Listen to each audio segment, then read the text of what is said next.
implied movie scenes of going back and brushing your teeth or whatever, where you just like in the car with like a pocket knife and just scraping the goo that came off that towel off your arm. Well, there was, because like, here's the thing, I didn't get, it's not like the towel felt nasty. I would have never been able to grab it if it like felt all that bad, you know? So it was like dry and everything like that. It just got like, when I was dicking around with my laundry, I somehow got it mixed up, you know, and it should have been in like the bad laundry. And I'm like, oh no, this is a good towel. And then I figured it out like all too late. The other day I was driving out to Eau Claire for work, and I was like halfway through the state, pretty early in the morning, like 5 a.m. And it was just windy as a motherfucker. And it was just driving me nuts because obviously I'm driving a tall ass, like I'm basically driving a wall down the highway. So I'm just getting tossed and tossed and tossed. And it was just a real pain. So I caught myself because, like, not to get on another soapbox about people getting sucked into their phones and technology and all that, but I had to catch myself because I had the thought like, oh, it's super windy. I should look this up. And then I was like, what am I looking up? Why is it windy? Like, can I stop it from being windy? Like, I guess like maybe the only logical thing would be like, is it windy in the city that I'm going to? But what difference does it make if I know that now? Either way, when I get there, I'm going to have to deal with it. It's like, if it's windy or not. So, like, why do I need to know at this moment if it's windy, 100 miles away from here? And I wonder what that means, like, on a deeper, because I do shit like that, similar stuff, where, like, you just want that confirmation on your phone as if, like, you need somebody else to agree. Like, maybe I'm just imagining it's this windy. Can I share this? Like, is there other people talking about this experience? Can I join a group? Yeah. It's like, I had to catch myself in that moment of, like, because excuse me, as you know, like, I'm sort of a newcomer to smartphones for the most part, at least compared to a lot of people. I was rocking that flip phone for like 7 years, but yeah, I'm right back. I feel like I realized in that moment that I'm right with everybody else at this point, as far as like, oh, I should look this up. Like, why is it windy? What should I do?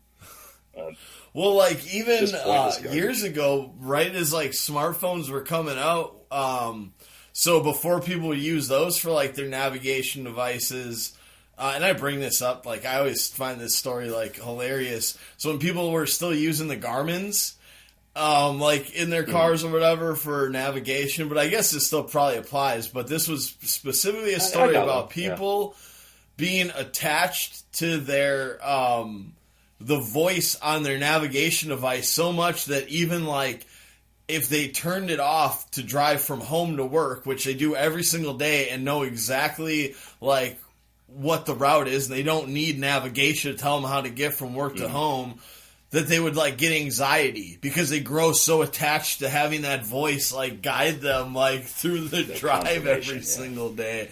Yeah, so, like, people, like, they fall in love. I think they even went as far as to say some people, like, grew, like, emotionally attached to their Garmin's.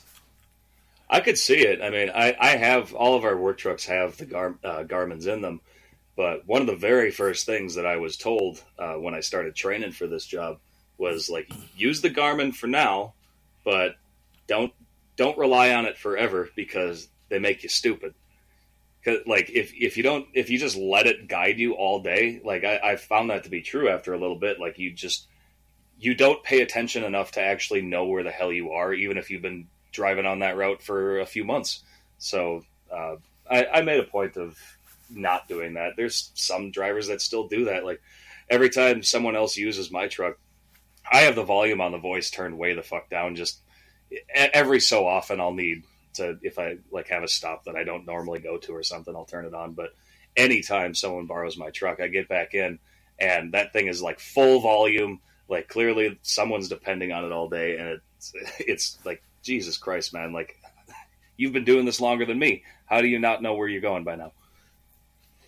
Yeah, I try to internalize. Obviously, it's a lot different for what you do, but I will say, even when I delivered pizzas, I would always just look at the maps and try to memorize, like, especially if it was just like 2 or 3 turns, you know, then it's like, okay, this road to that road to that road. But long trips and everything now, like, I try to memorize as much as possible, and maybe I'll, like, turn it on if it's a spot where you want to, like, maybe there's going to be a couple exits and you got to make sure you catch the right one in some of those, like, not that I deal with that in Alaska anymore. It's just one road. Just take one road and you're going to go just about anywhere.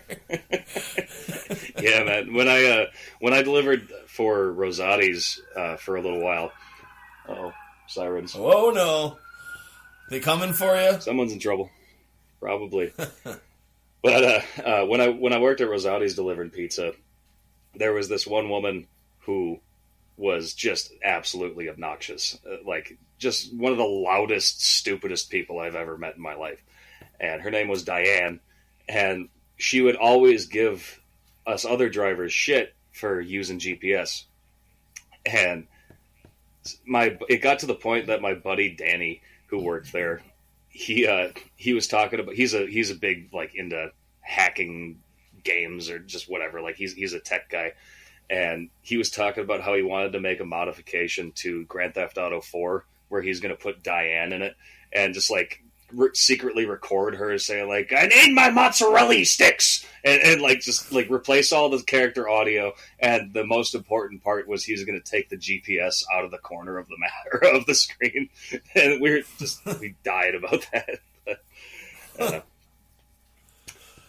oh yeah. Fucking, there's always, I mean, shit. That's one of the funnier things just about working different jobs. We have a lot of customer interactions, is there's always those couple, you know, like no matter what restaurant it is or whatever, like there's always like, there was a guy that came to McDonald's when I worked there, and he'd just come in, 2 fish! 2 fish! Every single day. And we call him 2 fish. Of course, you know. But yeah, it's just, you get those interesting repeat customers. Yeah. There's always the people. Yeah. When I worked at one of my first jobs was Dairy Queen, and there was a guy. He only came in every so often, but I don't know if he worked in the sewer or what the fuck was his deal. But the way the store was set up is the counter was quite a ways away from the front door, and as soon as he walked in the front door, you could smell him. He smelled like raw, unfiltered shit. And so much so that if you standing in front of you taking his order, like my eyes were watering, and I only had to take his order once, and then the next time any time after that he would come in, we had a newer kid that started working there. I'm like, oh, you need to get more familiar with the register. Why don't you take this guy? And I'd like walk outside. Or everybody just disappears and he's just left standing there. Pretty much. That was pretty much how it went. Yeah. Heck yeah. So I do. Well, I was just gonna say I did actually write up one of these country song games here. So I got a pretty interesting one. I think we called it two horses and a bull or something. I think that's still a working title. Yeah. But yeah. Email us if anybody's got any better ideas on that. Loose Stool Podcast at gmail.com. But this one here, it's got a theme to it. It's all centered around songs that are about mud. Okay, so like I just found, I was like, I'm going to type in the word mud, and I bet I'm going to very easily find some pretty ridiculous songs here, and it's not going to be too difficult. So I even got an honorable mention, but the song was so popular, I felt like I couldn't include it in case we had any listeners that wanted to play along. So the first one we're going to start out here with, you see how much time I'm filling, because I'm just like, we're just going to stretch out the episode here. A little bit of filibustering, it's fine. Just really getting into the explanation right on. So, okay. That's the Red Hook opening up, Big Ballard IPA. First one, I'm trying to figure out which one I want to start with, actually, too, because there was like there's an order I feel like I should do this. Okay, this one's pretty good. You know, you got to figure out. I don't know. This one maybe it's too good. Maybe it's so good it shouldn't be in here. I don't know. You got to figure it out. But the band name is the Roadhammers. Okay, the song title is Mud. Mud all over my clothes. Mud coming out my nose. Mud oozing up through my toes. Mud, will I always end up in the mud? Lord, I can't get enough mud. My first love, mud. Clean up to the door, stuck in my 4x4 mud. Can't move no more mud. So that's mud, okay?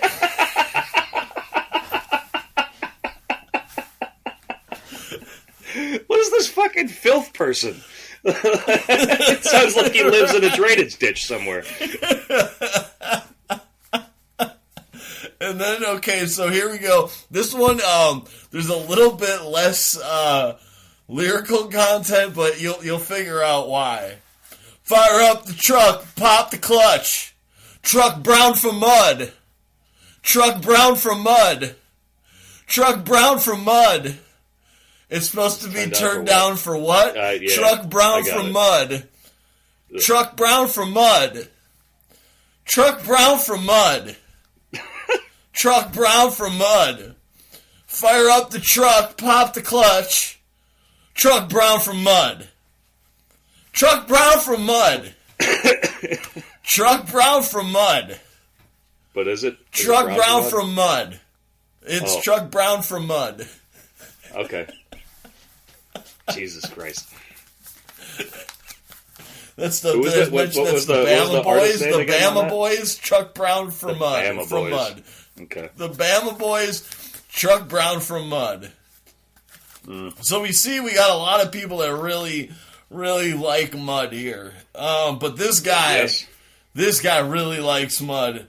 Ned Perkins, fucking Mud. So it starts out. Fucking Mud? Fucking Mud. Fucking Mud. Fucking Mud. I don't know. We got to figure out. Fresh spring rain come again. That's when I start getting excited. Feeling it in my pants, and I just can't hide it. See the dirt getting wet. Let me know it's ready for it. Stick my finger and make a nice hole. Drop my pants and pull out my pole. I love mud. Fucking mud. I love mud. Fucking mud. That's so ridiculous that I feel like it has to be real. Fucking mud. Like when at first I thought you said fleckin' mud, like Fleck. And like, well, that makes sense, you know, mud. like mud's. Ned Perkins, fucking Mud. Ned Perkins, huh?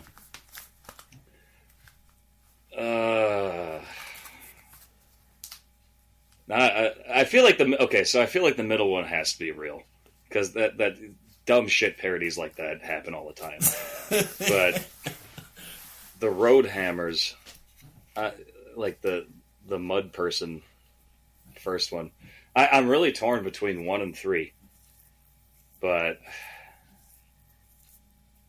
you know, I'm hoping that the last one is real, so I'm gonna say the first one's fake. Oh no, it was the last one was fake. Yeah, I was gonna actually make it obvious that it was fake. I can't believe I sold that. Yeah, I win. Well, you had me going because like. I'm like, that's so stupid that it has to be real.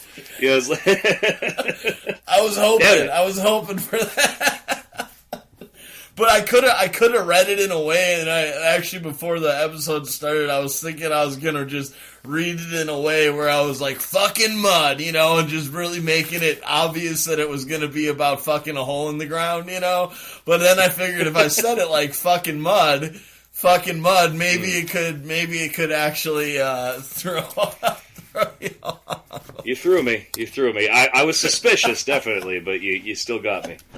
I mean, I'm sure there's somebody that wrote a song about fucking a hole in the ground before. It's got to be one out there. Probably, man. I bet they're from Mississippi. Actually, Mississippi. Truck brown from mud. That one I knew was like, well, this is fucking R-worded, so it's definitely real. Oh, son of a bitch! Yeah, I knew that.